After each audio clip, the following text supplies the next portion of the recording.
In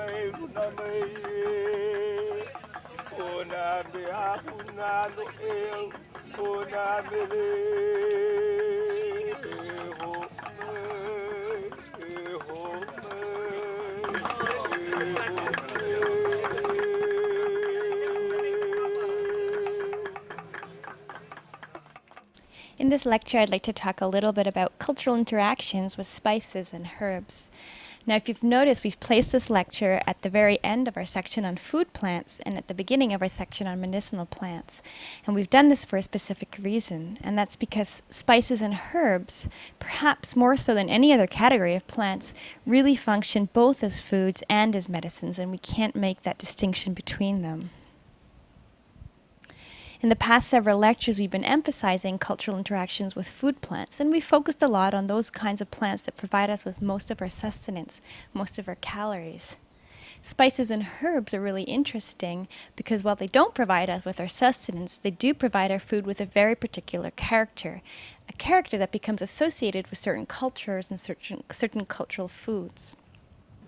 When we consider that smell is 80% of what we call taste, then we can appreciate what important role spice and herbs can play in culinary traditions. So let me start with a few comments on definitions. One thing to keep in mind is that there is no real distinction between spices and herbs, even though we use two different words for them. Botanically, herbs are any kind of plants that are not woody, and spices don't actually have a botanical definition. In common usage, though, herbs tend to refer to aromatic leaves or seeds that generally come from temperate regions, whereas people often use spices to refer to aromatic fruits or flowers or barks or other parts of plants that generally come from tropical origin. However, there's always exceptions to these two definitions, so there is no real distinction between herbs and spices, and sometimes they can be used interchangeably. In fact, when talking about medicine, both herbs and spices are referred to as herbs. Essential oils, however, are volatile substances that are what contribute to the aroma of certain species. They're produced in specialized cells or glands, these oils, and they can be released when you squeeze them, as happens with some kinds of herbs, right? The aroma comes out. Or they can be extracted as well in different ways, and this is what's done for perfumes and flavorings, etc. The cultural use of aromatic plants is ancient and it's widespread. The Egyptians were skilled perfumers 5,000 years ago, producing fragrant oils that were used by both men and women. They used aromatic plants for homes, in temples to ward off evil and disease as well. Aromatic plants were used in cooking and medicine as well, and of course for what Egyptians, or the ancient Egyptians, are probably most famous for today, used for embalming. So spices like myrrh, cassia, cinnamon, anise, cumin were used to stuff the body cavities when embalming. One of the really interesting things about these is that some of these spices that were used in embalming were not native to Egypt and were not even native to the Mediterranean. So many years ago, there was already a spice trade that was bringing in things from regions far away. In ancient times, aromatic plants were used in China and in Japan. There were incenses used in ceremonies. There were incense clocks. In India, incense was used. Aromatic plants were used in clothing and in cooking, etc.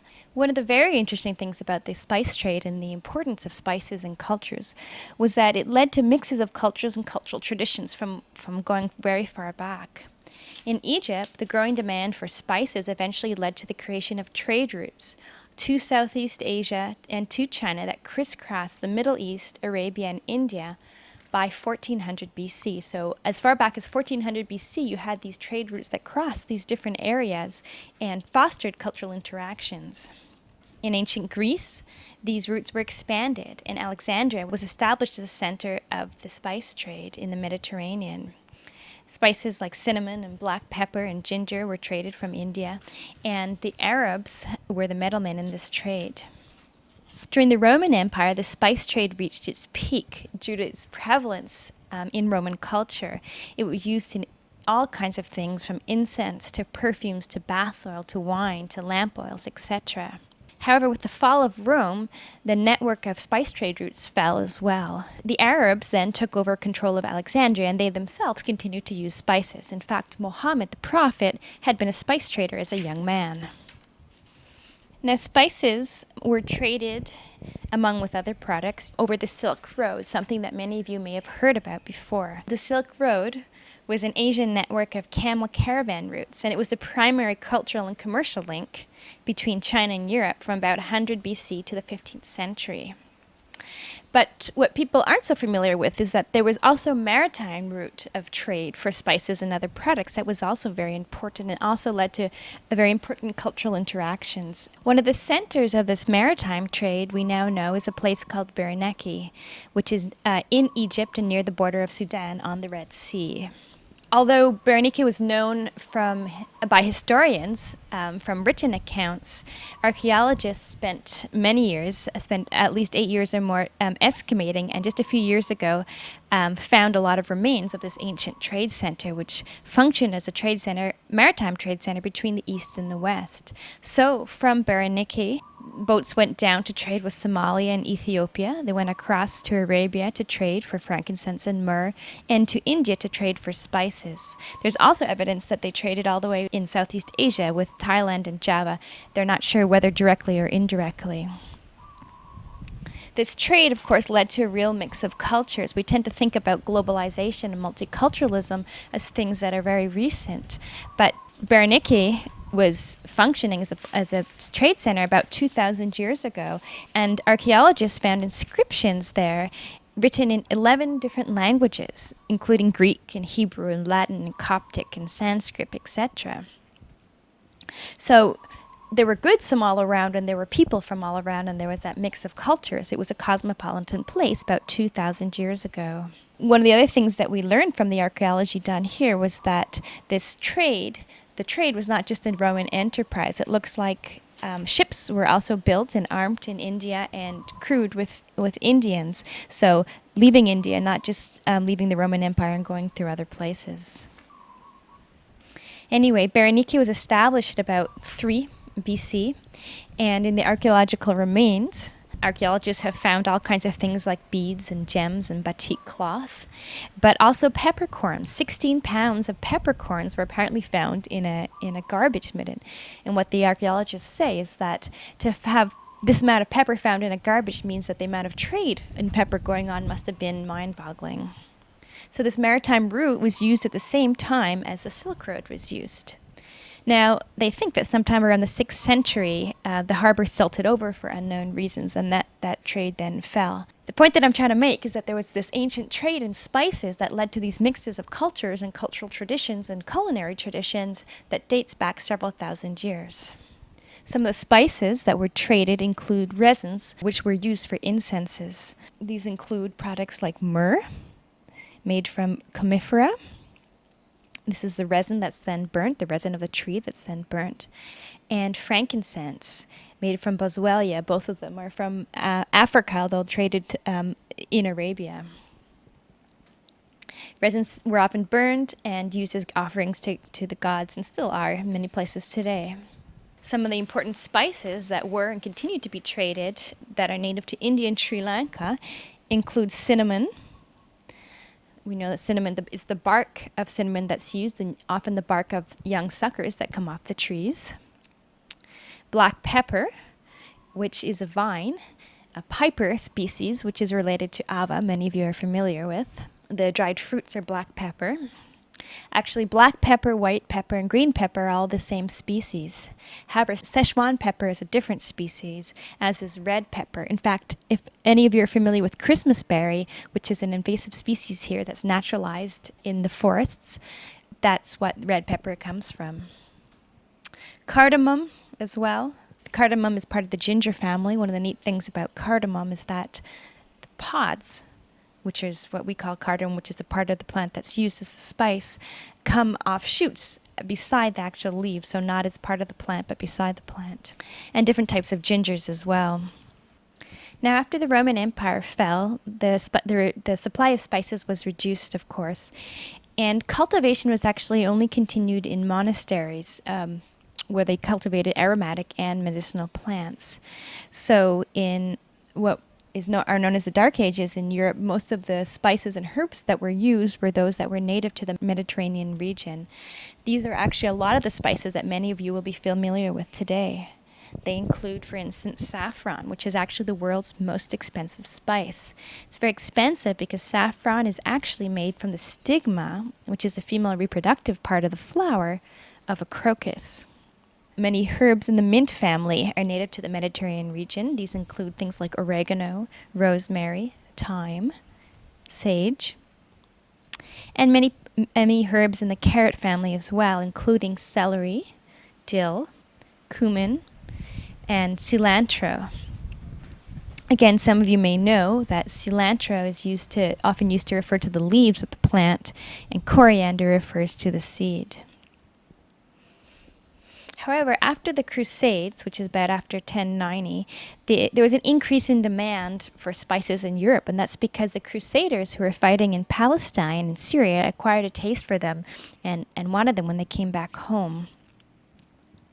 Merchants from Genoa and Venice, who were resident in Palestine, then traded clothing and iron to the Crusaders in exchange for spices, and they brought these back to Europe and then sold them out to other places in Europe.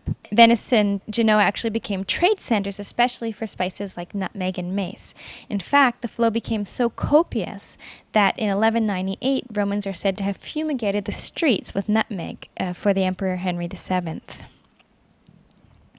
These spices were used in food. They were also used in medicines, particularly things like ginger and cinnamon and cloves. So the enormous wealth generated by the spice trade in Venice and Genoa and other parts of Europe is what fostered the European Renaissance. That's the rebirth and flourishing of European culture, the arts and the sciences, etc.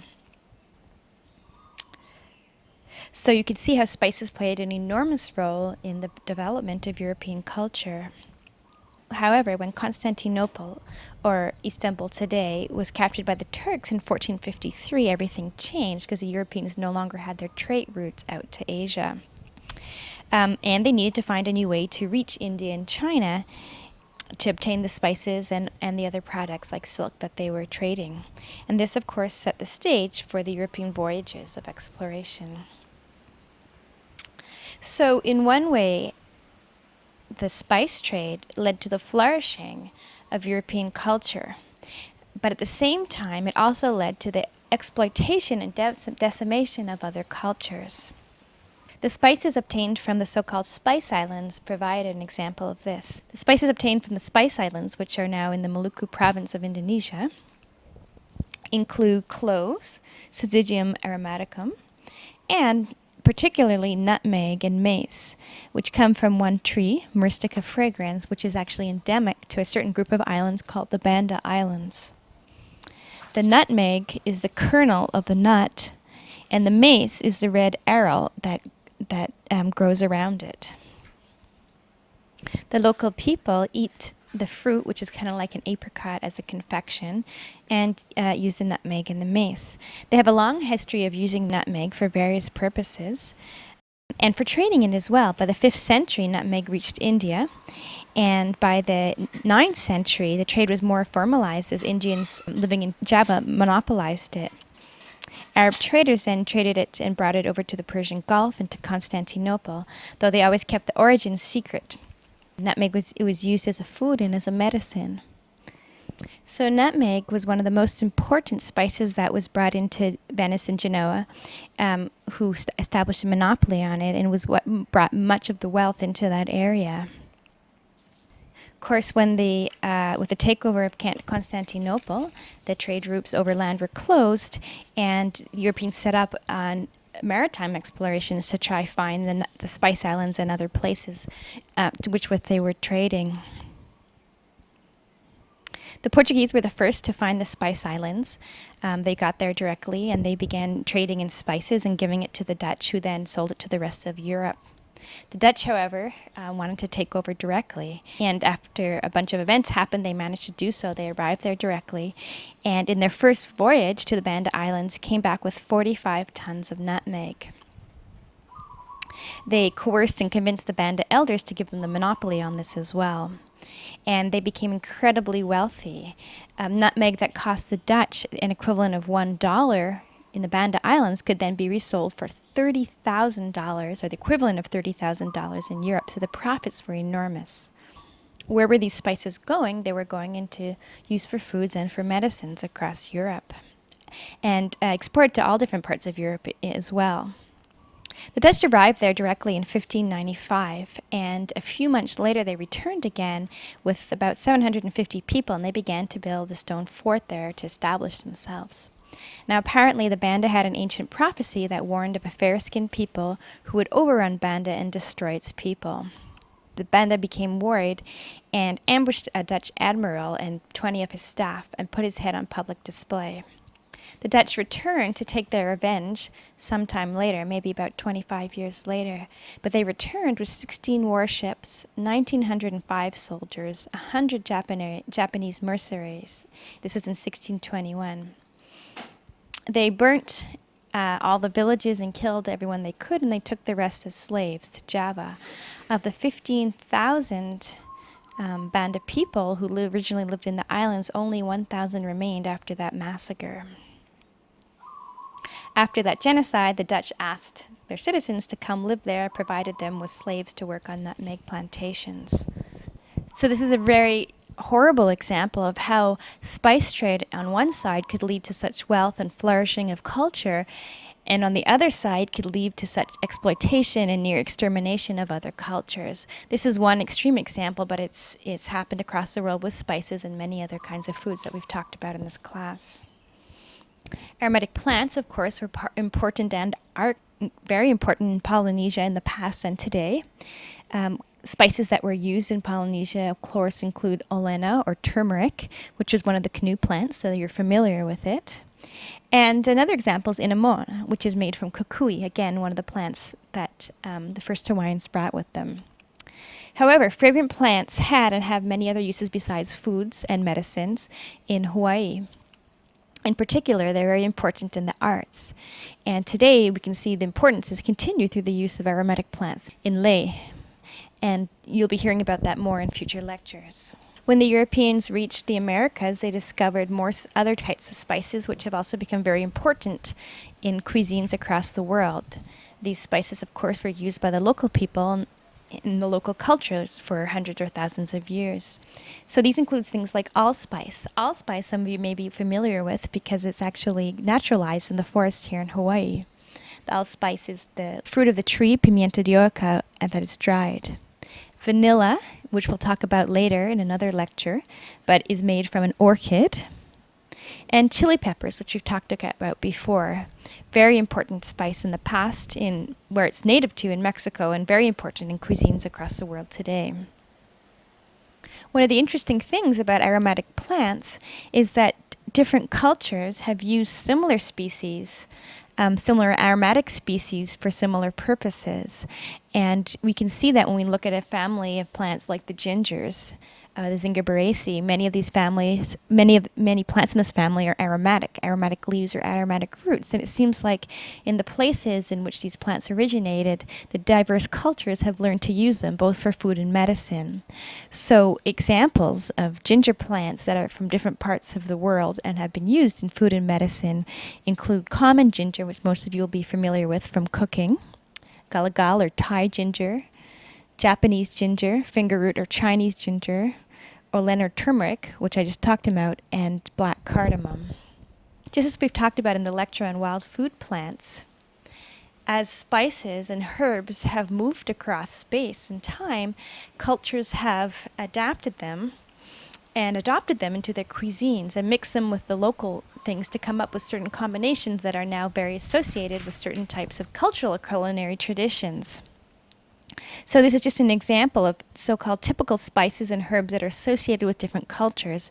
And it's interesting when we look at them because these spices that are associated with certain cultural cuisines, of course, many of them are not native to those areas, but they've been adopted or adapted by the cultures. So when you think about Mexican cuisine, Cumin and cilantro play important parts, but these were not native to Mexico. They were taken in recently.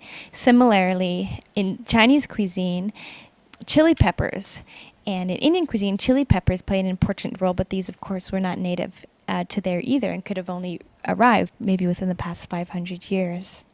So some of the key concepts for this lecture are that fragrant plants have played an important role in diverse cultures for at least 5,000 years.